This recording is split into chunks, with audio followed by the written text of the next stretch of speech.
Good evening. We'll open the meeting now. I'll make a motion that we open the public hearing. Second. Second, all in favor? Rio? We'd like to say welcome to the school board, by the way. Sorry for the nasty weather, but we could not control that. Well, thank you. So we're all gathered here today in the Newburgh gym, the home of the Huskies. And we do have a quorum. So on our agenda tonight is the one item of the public hearing. So with that, I will turn it over to Regan for the presentation. Okay, thank you very much. My name is Regan Nichols. I'm superintendent in RSU 22. And tonight we are here to discuss the proposed closing of Newburgh School. So I have a brief presentation, and as we move through this, if you have a question about any of the slides, please ask the question right then if you'd like to, and then we will have question and answer at the conclusion as well. So we'll start right in, and I see some guests coming, so let them come on in. Okay. So just for everyone to have notice, we are moving toward a school closing referendum that will be held solely in the town of Newburgh, and that will happen on Tuesday, the 22nd of February. And polls are going to be open here from 8 to 8. So just want to make sure everybody knows that. The way that a decision comes for a school to be closed is through state statute regarding the closing of schools. So we have followed the state statute, and we've been on that journey. And tonight we are here as one of those steps, one of the later steps of the public hearing. I will go through a timeline so that you know how we've come to this spot. And if you have any questions about that journey, please say so and we'll stop and talk about it. So in 2010, RSU 22 entered into a lease agreement with the town of Newburgh. This lease agreement was for use of this facility as a town office and also for eventually some public safety functions. In 2015, the lease was amended to articulate that there would be a future purchase option, and here we are at that doorstep. In 2018, we did hold a lease review meeting. We held that with a joint team between RSU 22 and the town of Newburgh, just to make sure that the terms of the purchase continued to be what everyone understood from the onset, and we've been moving forward ever since. So in 2021, just last year, we did follow the state statute.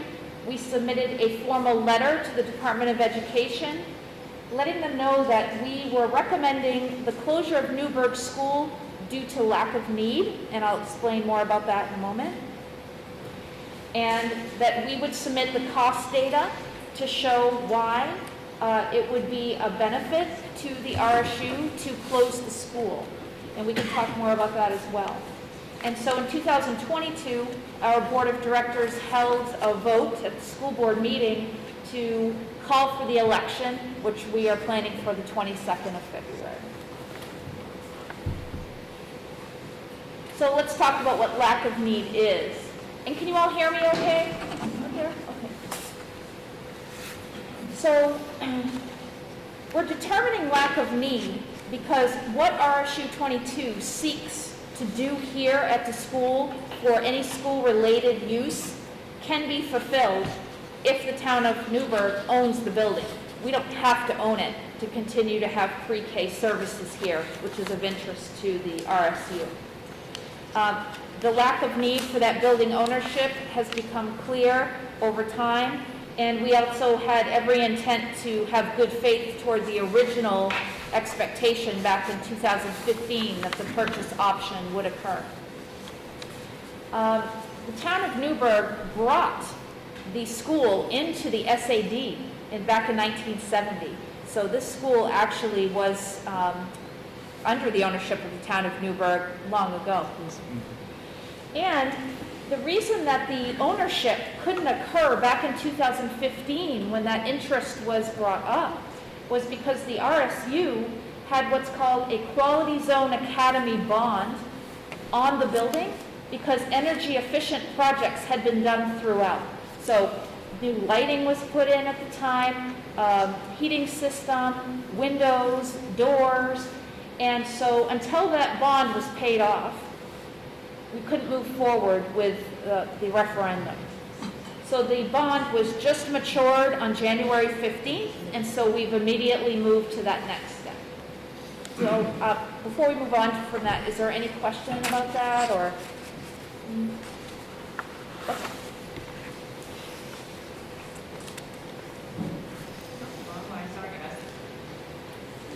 So one question I've gotten probably the most around this project is the roof. So I wanted to explain about the roof of Newburgh School. It's a 1994 EPDM roof. EPDM is just kind of a rubberized covering. It's a flat roof. And we have several of these roofs in RSU 22.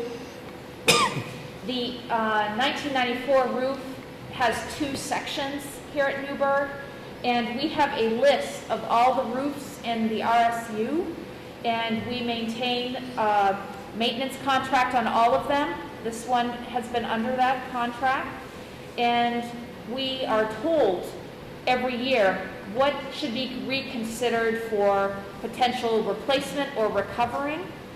This roof is on the recovering list, so generally they don't pull it off, they just cover over the top.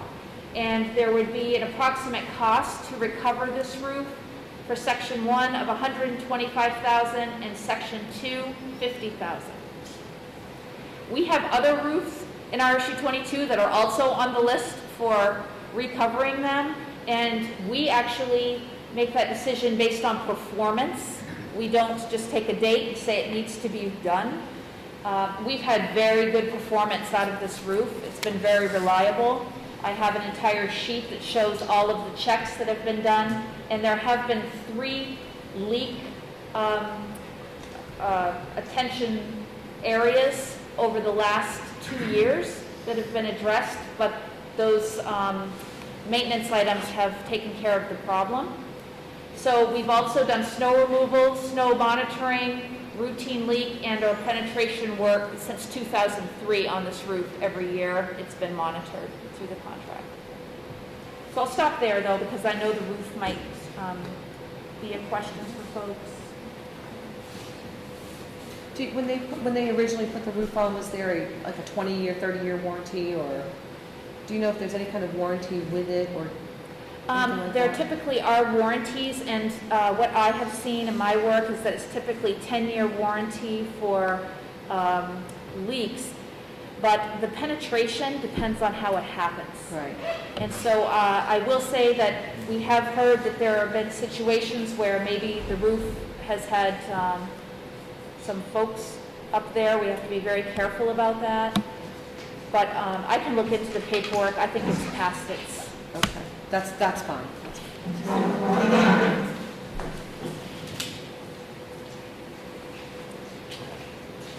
Regan, can I ask a question? Of course. Let's say it comes the time, I know we're going into an agreement, when the time comes to do the roof, does it fall to both entities or one entity? So we'll get to that slide, but Okay. I'll tell you now that it would fall to the town of Newburgh in the case of the roof, because capital maintenance that is not solely attributable to school would land in the owner's responsibility. Okay, thank you. You're welcome. Okay, so for lack of need, the question I've been receiving is, what about pre-K? How can you say you don't need it if you are going to be running pre-K? And what I would say to that is we have enjoyed what I would consider a valuable and very successful partnership here with the town of Newburgh. Due to the foresight of the board of directors and the town selectmen, a transfer plan had been thought about so that we could still have at least a 3-year term of continuing school service, if not longer than that. And that is through a leaseback plan that has been well articulated. So that allows us to continue our services. And we actually recognize we just received, as the RSU, a pre-K expansion grant. so that our pre-K students don't have to have just half-day pre-K. They could go all day and go 5 days a week. And we have an interest in talking to the town of Newburgh about how we could grow the program right here and continue to have all of those services for kids. And I think it's been very successful, and I hope the town feels the same.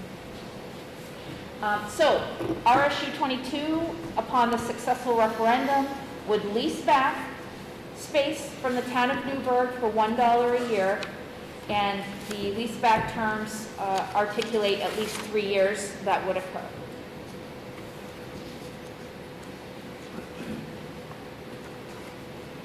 So what tax burden does this put on the town of Newburgh?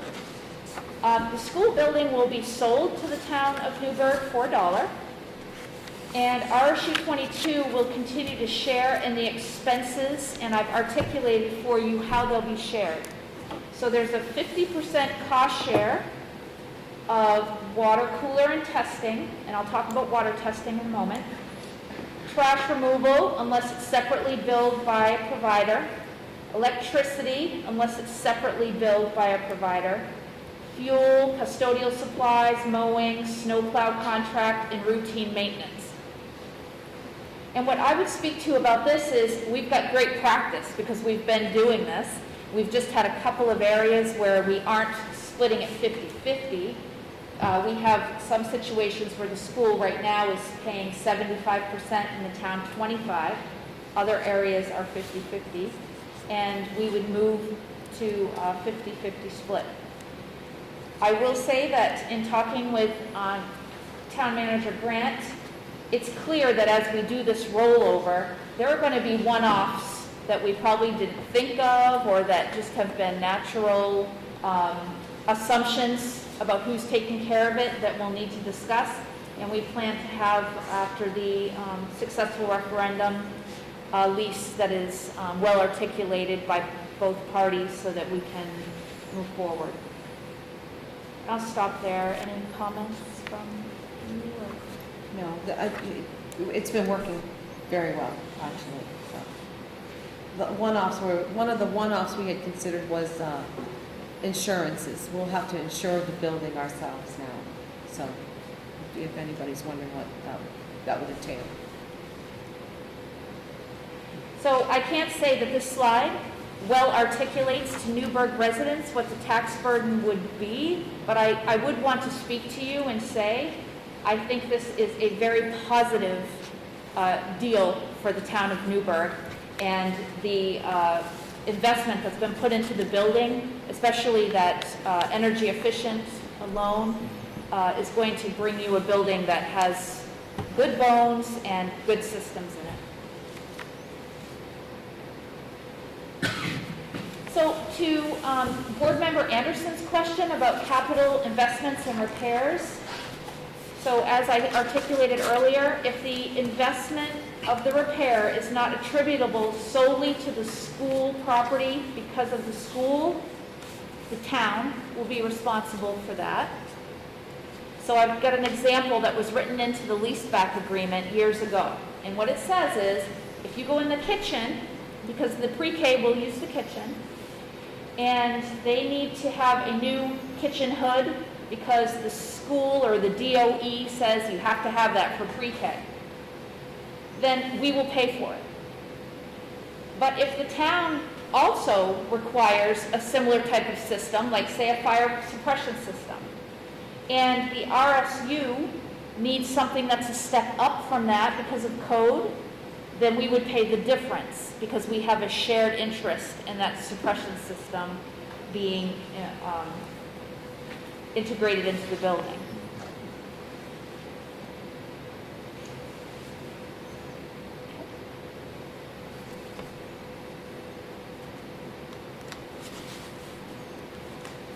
That all is right there? Okay, there we go. Okay, for some reason the slideshow is stopped there, but there is one more slide, so you do have that. Okay, there we go.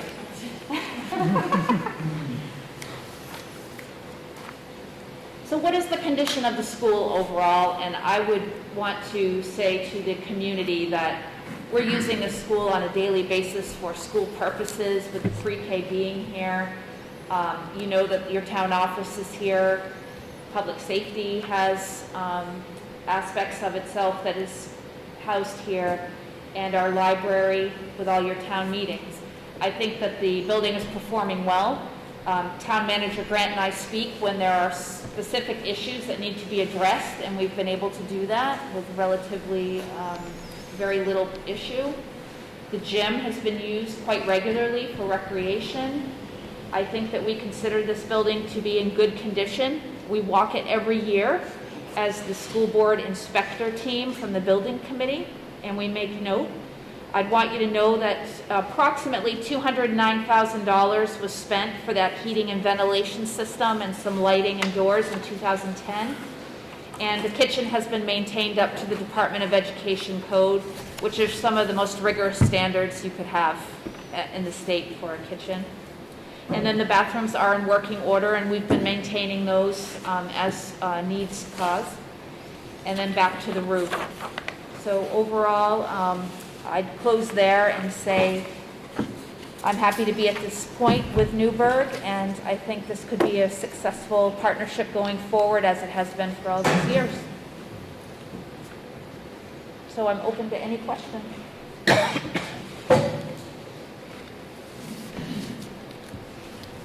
Well, I don't, anybody have any?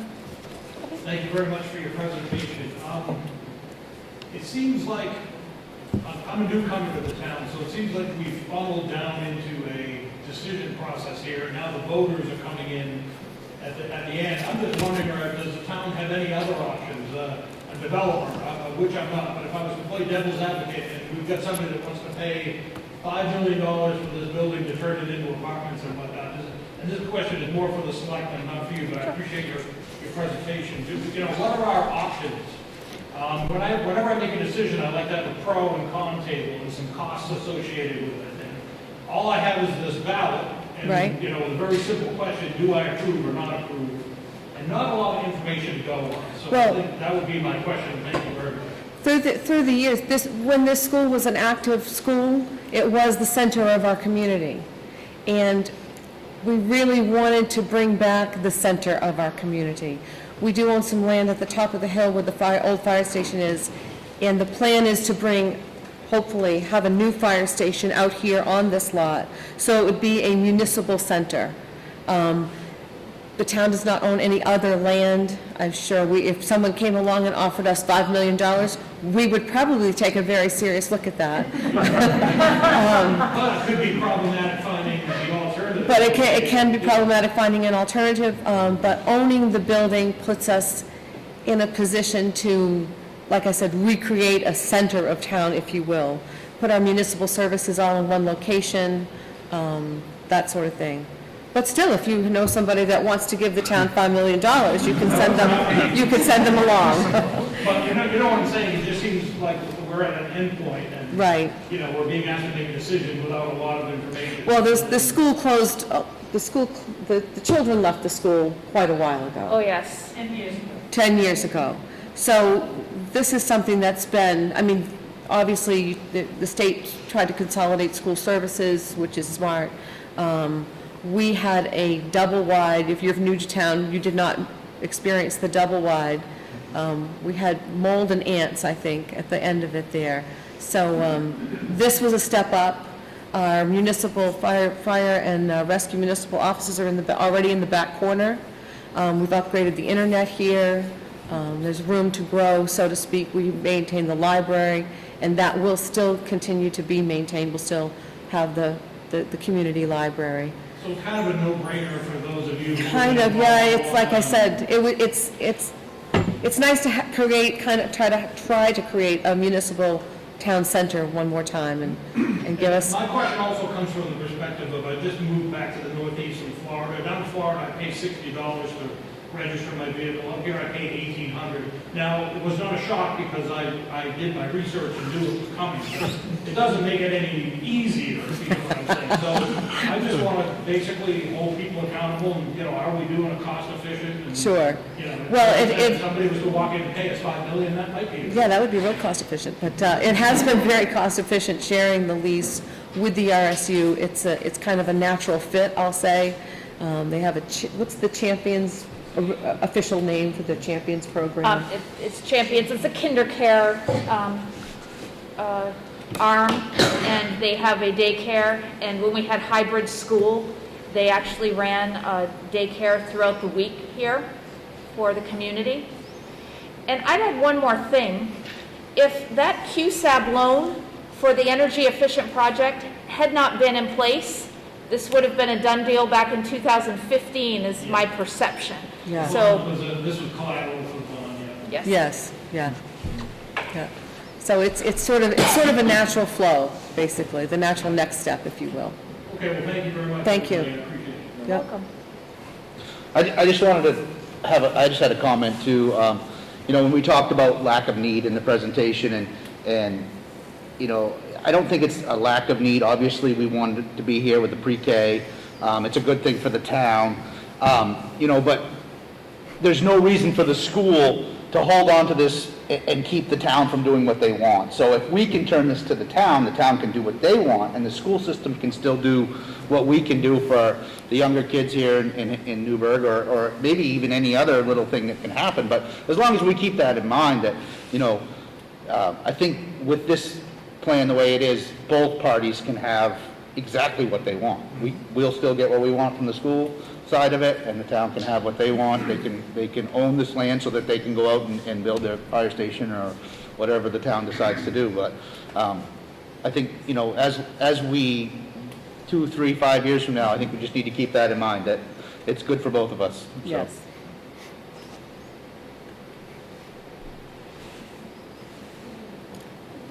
Any other questions? Do you folks have anything you want to add? I was just going to, I'll probably go and ask if anybody has any questions about question 2, if that's all right with you guys. Absolutely fine. Does anybody have any questions questions regarding question 2 on the ballot, which is to see if the town will vote to appropriate $80,215.20 from Coronavirus Local Fiscal Recovery Funds, aka the American Rescue Plan Act, or ARPA funds, received by the town from the federal government for the following projects: stormwater management, which we plan on doing ditching and culvert work, and office renovations for COVID-19 protection. We receive those funds from the federal government, but we have to have the town give us permission to spend them, basically, accept and spend them, so to speak. So, we had a conversation last night at the regular meeting, why we picked those 2 items. The ARPA plan right here had kind of a restrictive list on what you could spend that money on. And the 2 things that we saw that benefited us the most were ditching some roads that seriously needed some ditching and some new culverts.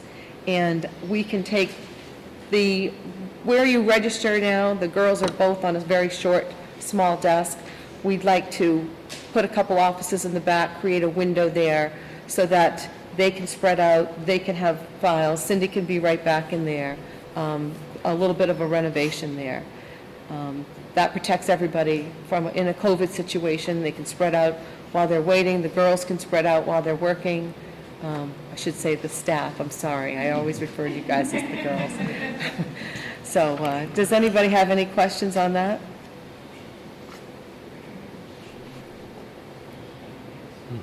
So is that contingent on question 1 then? No, it's not contingent on question 1. That's something totally separate. Our ARPA funds are, Right, but I mean the restructuring of the building, if the building remains. the renovation would be contingent on question 1, yes.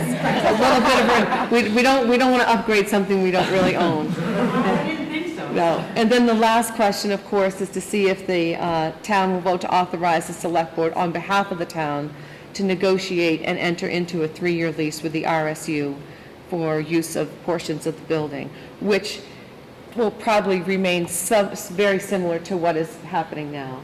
But we can't negotiate a lease unless we have permission to negotiate a lease from the town. So that's why we have to spell that out like that.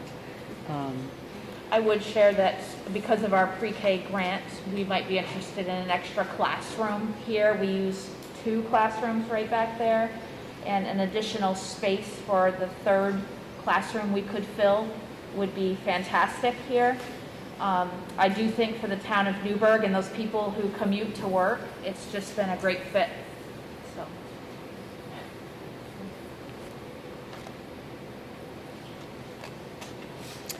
No other questions from anybody? Over there? Are you guys satisfied with the public hearing? And this is a very relaxing evening for you folks.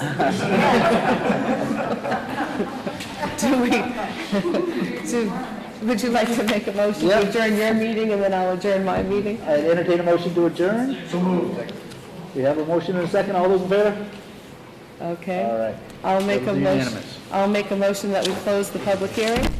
Second. All those in favor? 3-0. Thank you very much. That was very painless.